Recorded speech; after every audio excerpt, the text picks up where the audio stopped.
And I'm back. And there's only so much of the da da da da da da da da da da I can really take, so let's keep going here. Got 97 MBs and one season, I think. Oh, sorry, 1 year to wait for the new cosmonauts. Okay. So what am I gonna do? Okay, so first things first. Vostok 62.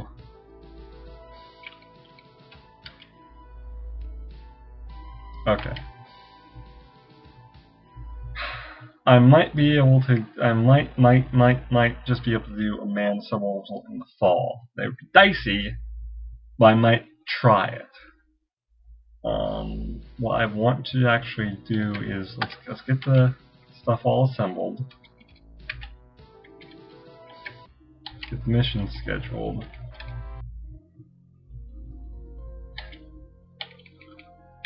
Unmanned orbital, and on pad B we will do a manned suborbital first. Vostok, Gagarin, primary. I want to save Nikolai for the orbital. We might even just go straight to orbital EVA. So we will do Titov as the backup, which actually was the historical thing for Vostok 1. Gagarin as the primary, Titov as the backup. If I'm remembering right. Got 78 MBs. First, let's go ahead and make sure that we are going to have enough rockets and Vostoks for the fall, just in case. Now what I'm going to do is, we're going to go ahead and we're going to start the booster program, because, like I said, with the booster, we can pretty much, with the booster, you can do what the Americans can't. You can do a full, single launch, unmanned or manned orbital docking with Voskod. Whereas with the, just with the a boosted R7, with the U.S. you have to either have a joint launch with Atlases or a Titan. I think even you have to have a boosted Titan to do that, if I remember right. But in any case, start the booster stage. Spend money on the booster stage. I think this will save us in the long run. It will save us some time and money, because we can do all the orbital stuff with just the R7. We may have some setbacks in getting prestige first from lunar flybys, planetary flybys, and whatnot, but I think we can pull this off. I want to get the docking capsule out of the way. How much is it? 15. And we'll need to research. We might as well. Let's do that. So 26 left. We have our missions planned. 2 unmanned suborbitals. Now, we have that all set up. Okay, good. So let's go. Unmanned suborbital on Vostok. Re-entry failure expected. I don't think I have ever gotten the first for suborbital without the other side failing. They always seem to jump the gun on me by at least a season.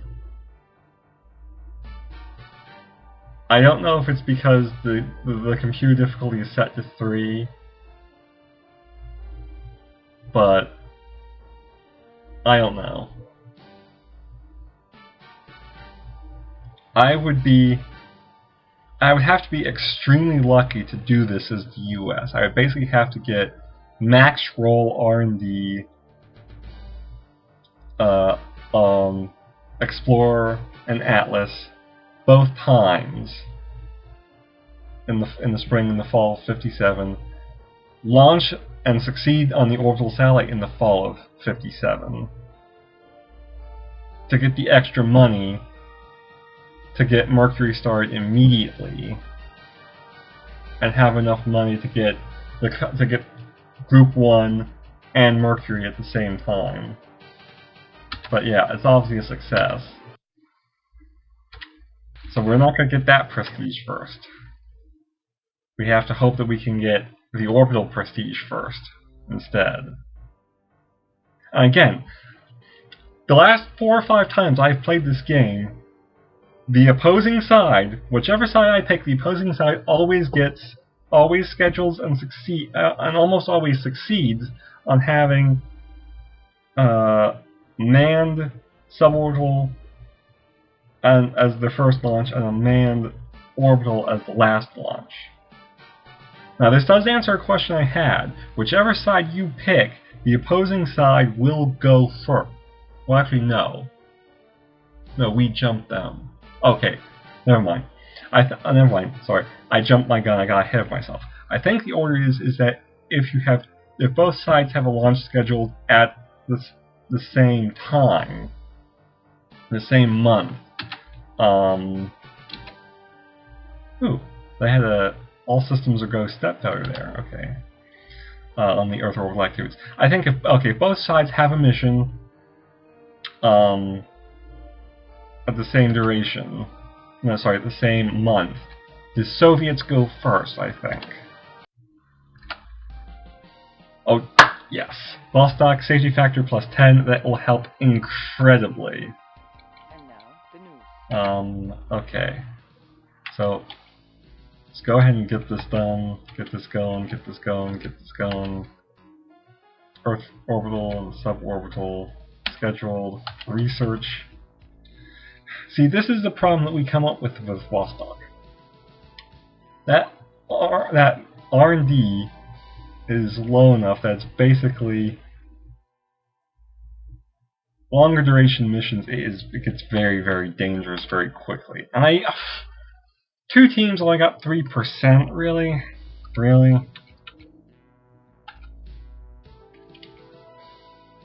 And now I have to hope that the unmanned succeeds.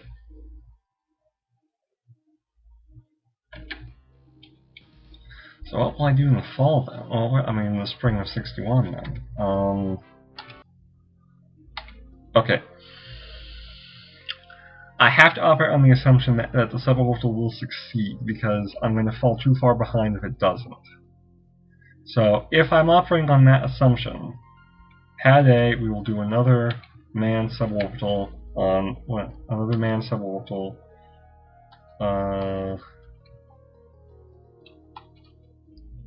Nebulov and Popovich.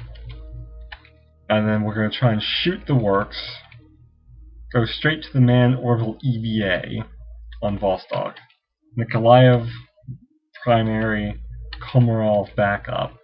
Because I need the prestige first. I need the prestige so I can get the money, because otherwise we are going to hurt for money.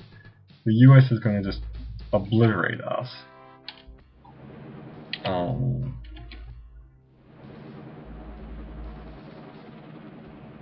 So, okay.